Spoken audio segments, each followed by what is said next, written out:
여러분, 솔직히 말해볼게요. 저는 정신과 의사였습니다. 호주에서 20년간 환자들을 치료했죠. 그런데 어느 날, 제 삶이 완벽해 보였지만, 저 자신이 무너지고 있다는 걸 깨달았어요. 더 많은 돈, 더 높은 지위, 더 큰 집, 다 가졌는데도 마음은 텅 비어 있었습니다. 그래서 저는 충격적인 결정을 내렸습니다.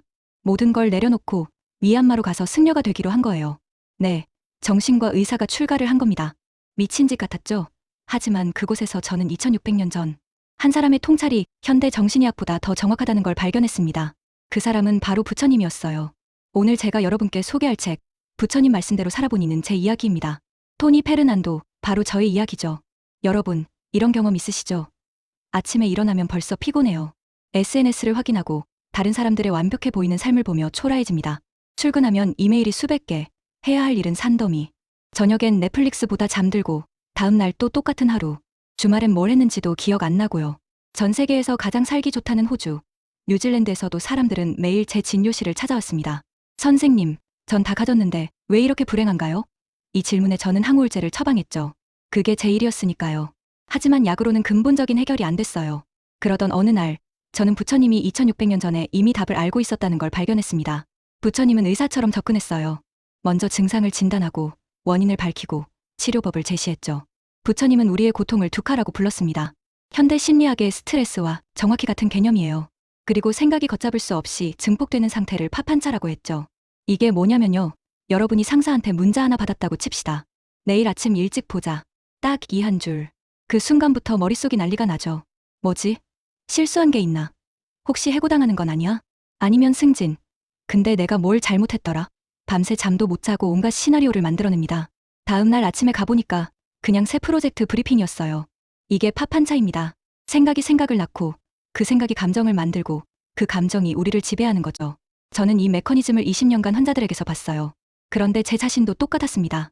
완벽한 커리어, 안정적인 수입, 사랑하는 가족, 다 있었지만 항상 불안했어요. 더 많이, 더 빨리, 더 높이. 이게 현대인의 주문이잖아요. 그래서 저는 결심했습니다. 부처님의 가르침을 직접 경험해보기로요. 미얀마로 가서 머리를 깎고 승복을 입었습니다. 첫날 아침, 탁발을 나갔어요. 맨발로 거리를 걸으며 음식을 구걸하는 거죠. 처음엔 굴욕감이 들었습니다. 저는 의사인데, 대학 교수인데, 이러고 있다니. 그런데 한 할머니가 제 바로에 따뜻한 밥을 담아주시는 거예요. 그분의 눈빛에서 저는 순수한 기쁨을 받습니다. 아무것도 바라지 않고 주는 그 마음. 그 순간 깨달았죠. 아, 이게 진짜 행복이구나. 책에서 저는 부처님의 가르침을 6개의 파트로 나눠서 설명합니다. 첫 번째는 바른 견해예요. 우리가 행복을 어떻게 오해하고 있는지부터 시작하죠. 여러분, 질문 하나 할게요. 갖고 싶은 물건을 가지면 정말 행복할까요? 새 아이폰 샀을 때를 생각해보세요. 처음 일주일은 신나죠. 근데 한 달 지나면 그냥 평범한 폰이에요. 다음 모델이 나오면 또 갖고 싶어지고요. 부처님은 이걸 아이스크림의 법칙으로 설명했어요. 아이스크림은 녹지만 욕망은 부풉니다. 우리는 욕망을 채우면 만족할 거라 생각하지만 실제로는 욕망이 더 커질 뿐이에요.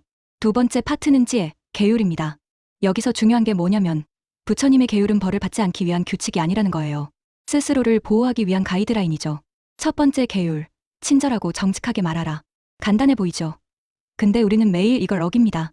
특히 가까운 사람에게요. 부부싸움할 때 생각해보세요. 화살은 항상 가장 가까운 사람에게 먼저 날아갑니다.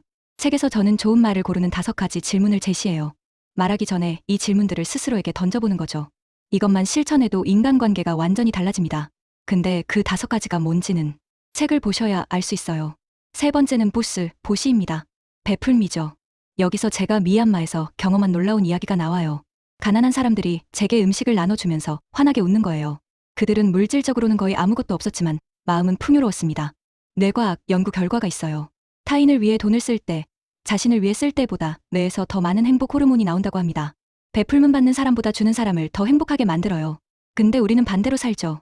계속 쌓고, 모으고, 지키려고만 해요. 네 번째 파트, 띵입니다. 마음 챙김이에요.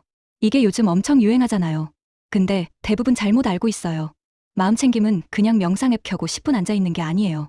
마음 챙김은 지금 이 순간, 내 마음과 몸에서 일어나는 일을 있는 그대로 관찰하는 겁니다. 판단하지 않고, 바꾸려 하지 않고, 그냥 보는 거예요. 제가 좋아하는 예가 있어요. 틱나탄 스님의 설거지 명상이죠. 설거지가 귀찮은 집안일이라고 생각하면 설거지는 고통이에요.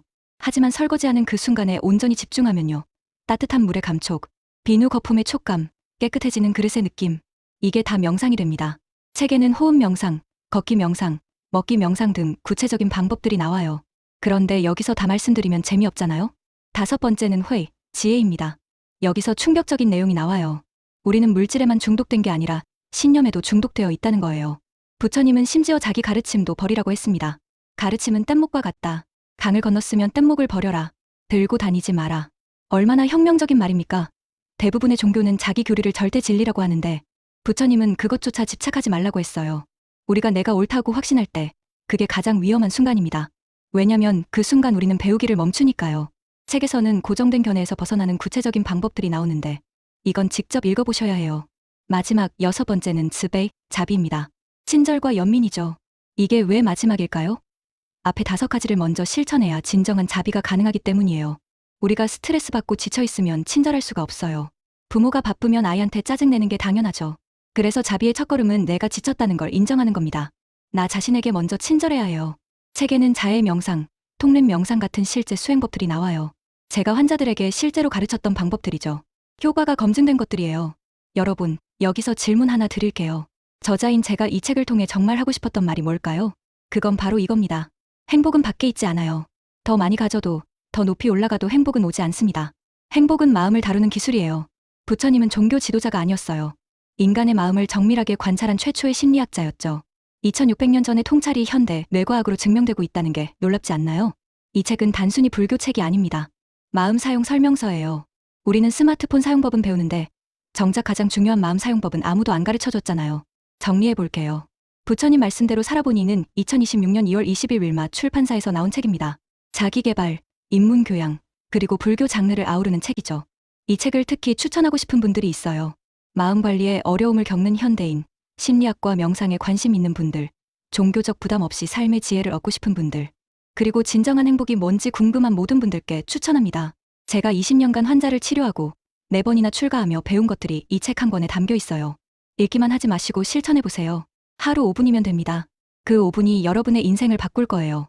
이 영상이 도움이 되셨다면 좋아요 버튼 꾹 눌러주시고요. 구독과 알림 설정도 부탁드립니다. 댓글로 여러분의 생각도 들려주세요. 여러분은 어떤 순간에 가장 마음이 무거우신가요? 오늘도 영상 봐주셔서 정말 감사합니다. 여러분의 마음이 가벼워지는 그날까지 저는 계속 좋은 책으로 찾아뵙겠습니다. 안녕히 계세요.